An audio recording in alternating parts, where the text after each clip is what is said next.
I'm back with David Weber, and he returned from NavyCon a few weeks ago. A couple months ago now. Yeah. And he's going to tell us how that went. And November the 18th. November 18th. Yeah. NavyCon was really, really cool. This is the program from it. Claude Berby, who is the director of the Naval Academy Museum, put this together. And it was basically using science fiction as a way to explore and illuminate real-world naval decisions and classic strategy problems and that kind of thing. For example, let's see. Well, we had one of the really cool people there was Kay Heyer, who is a captain, and she is retired, and she is a NASA astronaut, and she was really cool. And then there was Lieutenant Matt Hipple was Why the Proposed Space Cadre Ought to Be Part of the Navy. You Air Force and Army guys, just keep your fingers off. Tim Choi, who did Maritime Security, Sea Lanes, Choke Points, and Star Trek Deep Space Nine. If you think about Deep Space Nine, that is a choke point, big time. Raymond Pratchett did the Naval Irregular Warfare and sci-fi video games. Then there was Jonathan Bratton, who did Non-State Actors, The Case of Firefly. Okay. And there was Commander Armstrong, Bringing Balance to the Fleet Forces, Issues of Fleet Design in Star Wars and The Expanse. Okay. And then Mark Van Droff, who is the current commanding officer of... Oh, wait a minute, here we go. Fleet Leaders, David Larder, Fleet Leadership in Star Wars. Okay. Captain Mark Van Droff, Acquisition Reform Implementation by the Galactic Empire in the years prior to the Battle of Yavin. That was great. It wasn't the builder's fault. The Death Star didn't work. It was operator error. It was great. Jerry Hendricks, who is really cool, did Fleet Operations and Tactics in David Weber's Honor Harrington series. Nice. Obviously the highlight of the entire program. And then I got to do the concluding address. The opening address was by Mark Gallagher, who's a congressman. Okay. And he was supposed to do the keynote address at the end, and then I was supposed to do like a question and answer kind of thing. But there was a scheduling problem, so instead he opened it, and I closed it.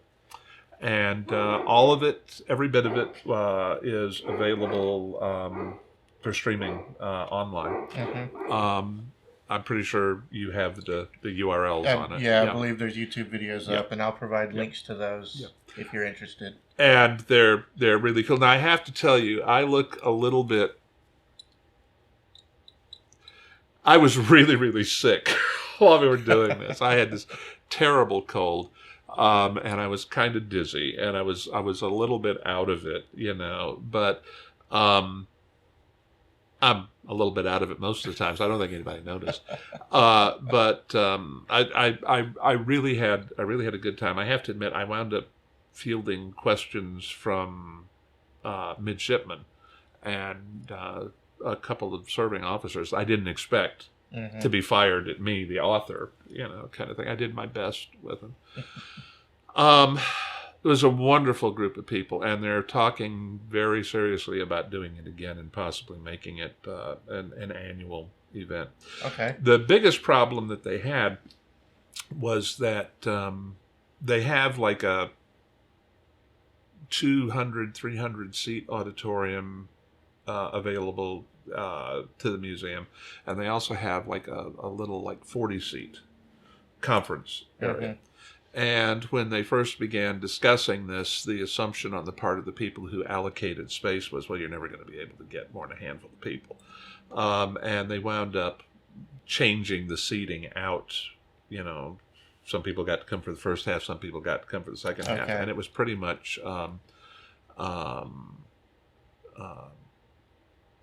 packed the entire way. But it was really, really great. I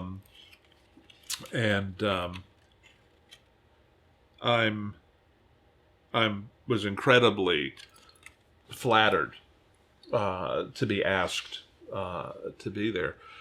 And it's a lot of fun, especially during Mark's presentation on the Death Star. There's a lot of laughter, especially when he says, "Yeah, I never thought about using the Force mind choke to motivate my designers."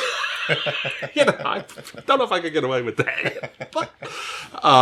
But there is a lot of laughter, but there's also some very serious discussion going on in terms of hardware issues in some cases. Jerry Hendricks, the guy who did the presentation on the Honorverse, is looking specifically at the transformative nature of weapon system choices.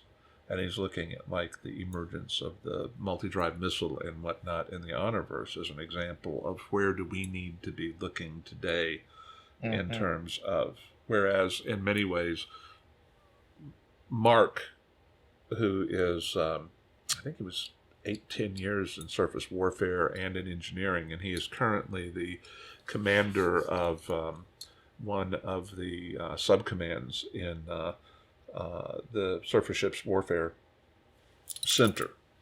So I mean, he's been there, done that kind of thing, and he's taking sort of Hamish's position, which is we need to have what we know works right now, and be looking at the transformative changes. And so Jerry is a little bit of Sandra Hemphill, and Mark is a little bit of Hamish Alexander, and then they're meeting out there in the middle, which I thought was really cool. And by the way, Sandra, we get to spend a little more time with her in Uncompromising Honor too. And it becomes even more evident that she is not the lunatic that Honor thought she was at the time of Basilisk Station. I mean, you know, I have to admit, one of the things that I have fun doing when I write is having a character assume something about somebody else and then find out that they were wrong and have to deal with the consequences of having been wrong.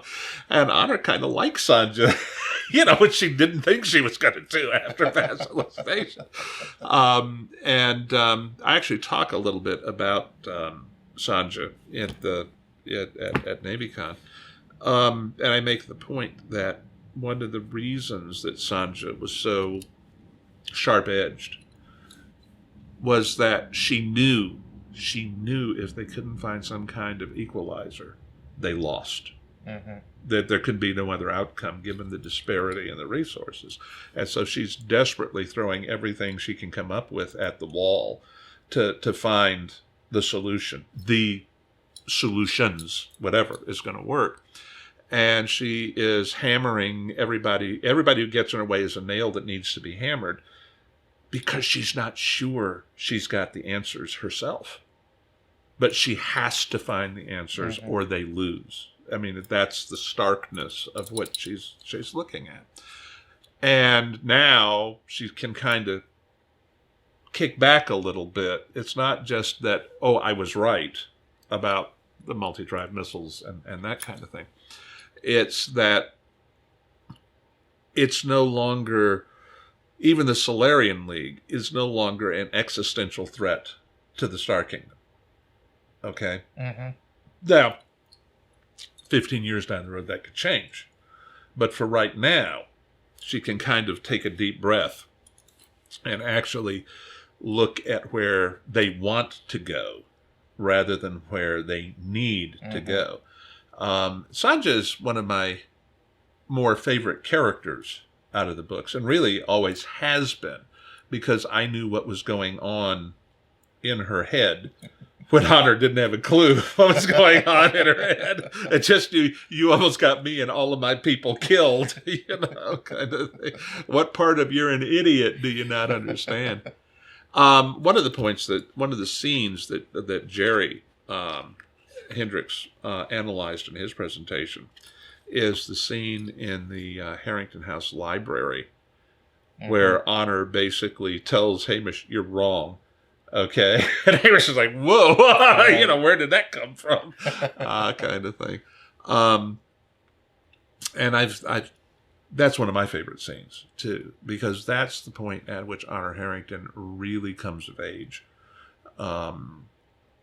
Not because it's Hamish, the man who eventually she's going to fall in love with and marry, but because she is telling one of the most senior, most respected members of her service that he's wrong. And he takes it, okay, to his credit, he takes it, even though she's junior to him and all the rest of it. And that's actually the point at which Hamish stops seeing her as his protege. And that's the point which opens the door for everything that follows. Hamish is like, oh my God, Hamish is he can't admit how he feels about her until she's safely dead, and then she comes back.